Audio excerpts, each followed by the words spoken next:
Бүгүнкү сабактын тапшырмасы ошо адаттагы эле Маслоун пирамидасы боюнча сүйүү муктаждыгында турабыз.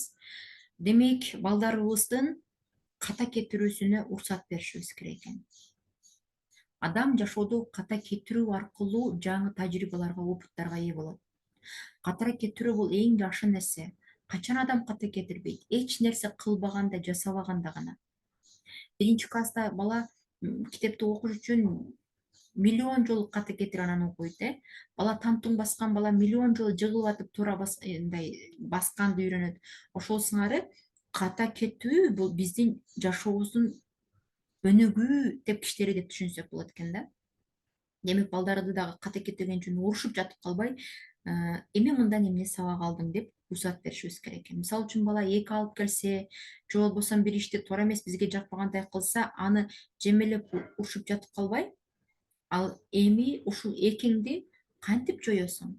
Кандай кылсаң ошол артынан башка жакшы баа алып келе аласың? Ушу экиңди 4 кылып оңдогонго күчүң жетеби? Экиңди 5 кылып оңдой аласыңбы деп суроо беришибиз керек экен.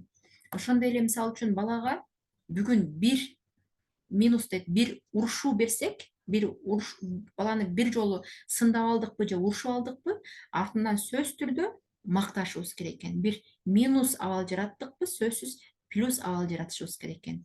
Ошондо баланын маанилүүлүгү жоголбойт экен да, өзүнүн маанилүүлүгү, өзүнүн абройлугу, сый урматы түшпөгөндөй абалда болот экен. Ошол жерин кайталап айтып коеюн, баланы уруштукпу, артынан мактайбыз, баланы сындап алдыкпы, артынан жакшы ишин баса белгилешибиз зарыл экен. Көңүл бурганыңыздар үчүн чоң рахмат, тапшырманы аткарасыздар деп ишенемин. Суроолоруңуздар болсо WhatsApp'тан сурайсыздар, мен силерге жооп берүүгө даярмын.